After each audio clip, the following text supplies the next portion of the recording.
इस मंच पर विराजमान विकास पुरुष,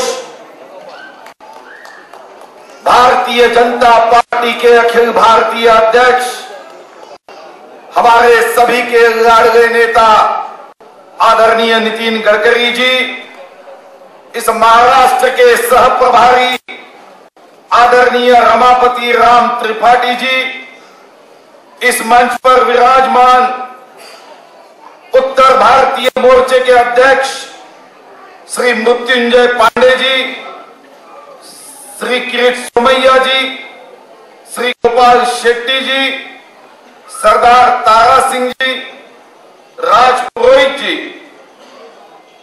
मंच पर विराजमान सभी मान्यवर देशभक्त पदाधिकारी नेता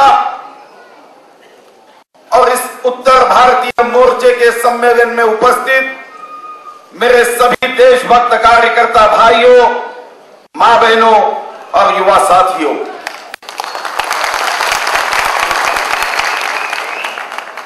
भाइयों, मैं आप सभी को धन्यवाद देता हूं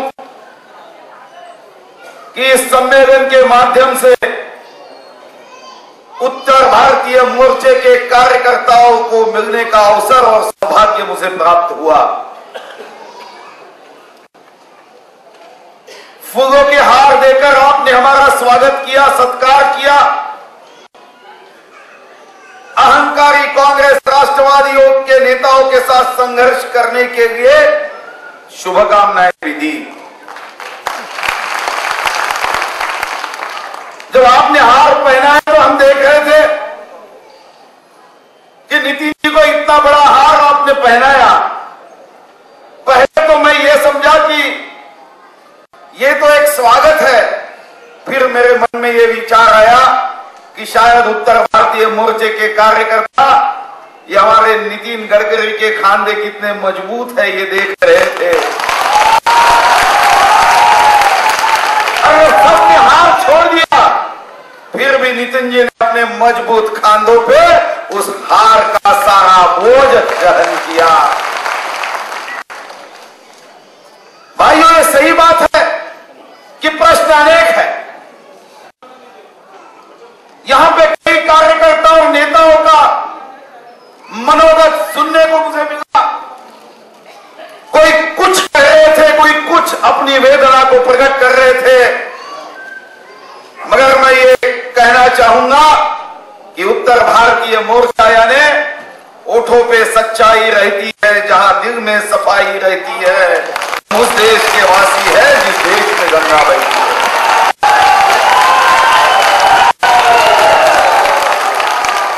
भाइयों, ऐसे पार्टी के कार्यकर्ता है जो अटल बिहारी वाजपेयी इस देश की एकता अखंडता के लिए जिन्होंने अपने परिवार की चिंता नहीं की, ऐसे नेता के साथ ये पार्टी बढ़ती आई है। ऐसे नेता जिसने देश के लिए शादी नहीं की, कांग्रेस के नेता है जिन्होंने शादी के लिए देश छोड़ा। भाइयों, हम उस डॉक्टर श्यामा प्रसाद मुखर्जी के पार्टी के कार्यकर्ता है। सीना है तो मरना सीखो, कदम कदम पे लड़ना सीखो, कश्मीर हमारा है, दो संविधान, दो दिशा, दो प्रधान नहीं चलेंगे। भाइयों, मगर ये बात सही है कि जब यहां पे हमारे नेता कह रहे थे कि कुछ लोग भाषा के आधार पे, प्रांत के आधार पे इस देश को तोड़ने के लिए काम कर रहे थे, तो मुझे वो कहानी याद आई। किसी सभा के मंच पर एक व्यक्ति खड़ा हुआ, 500 की नोट पकड़ी और उसने पूछा कि ये 500 की नोट किसको चाहिए। कई लोगों ने हाथ ऊपर किए। फिर उन्होंने उस 500 की नोट को घड़ी कर दी, फिर पूछा कितने लोगों को 500 की नोट चाहिए।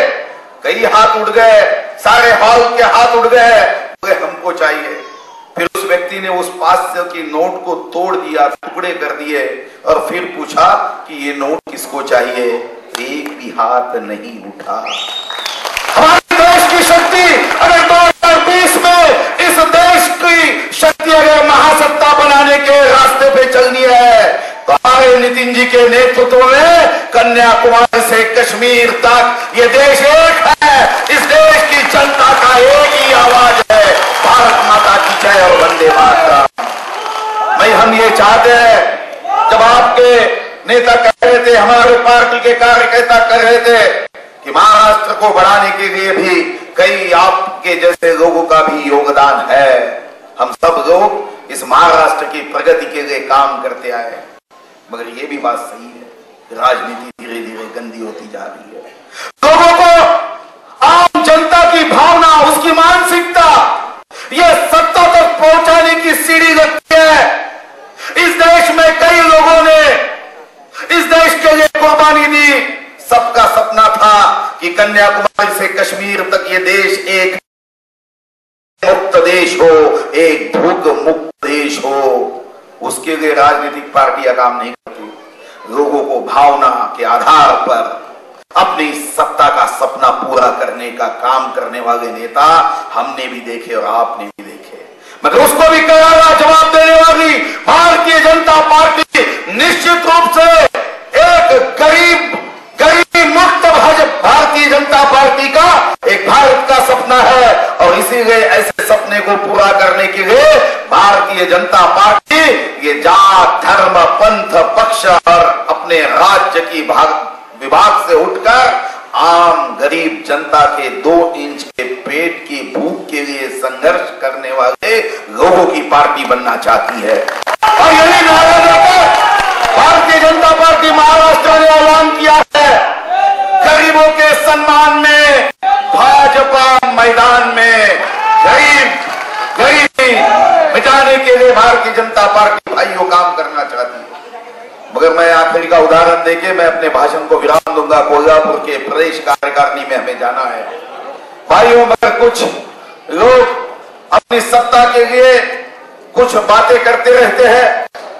वो अपने देश की एकता, अखंडता को, विचारों को छोड़कर राजनीति की सीढ़ियां चढ़ने की बात करते हैं। मुझे याद है कि एक प्रवचनकार ने प्रवचन दिया। प्रवचन में उसने कहा कि मोह, काम, क्रोध, मद मत्सर, ये सारी बातों से हमने दूर रहना चाहिए, ये सारी बातों को हमने त्याग देना चाहिए। वो प्रवचनकार कहने लगे कि बोले तेरा क्या, मेरा क्या, मेरा क्या, तेरा क्या, सारा ईश्वर का है। ये माइक क्या, ये पोडियम क्या, ये टेबल क्या, कुर्सी क्या, सारी ईश्वर की है। प्रवचन खत्म होने के बाद एक आदमी बाहर गया, दूसरे की एक नई कोरी 585 रुपए की बाटा की चप्पल उसने पहन ली। जिसकी चप्पल थी वो दौड़ते आया, बोले मेरी चप्पल क्यों पहन रहा? उसने कहा कि तुमने प्रवचन नहीं सुना, तेरा क्या, मेरा क्या, मेरा क्या, तेरा क्या, सारा ईश्वर का है। तेरी चप्पल क्या, मेरी चप्पल क्या, मेरी चप्पल क्या, तेरी चप्पल क्या, सारी ईश्वर की है। जिसकी चप्पल थी वो ये मुझे ही प्रवचन सिखा रहा, उसने लिया एक जोर से गाल पे मारा। बोले क्यों मार रहा?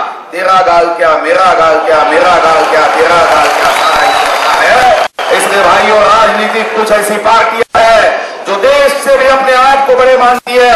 ये देश अखंड रहना चाहिए, यही भावना के साथ आम आदमी के पेट की भूख की बात करते हुए इस देश का हर आदमी सुजलाम सुफलाम देश का नागरिक बनना चाहिए, यही सपना लेकर भारतीय जनता पार्टी काम करते आई है।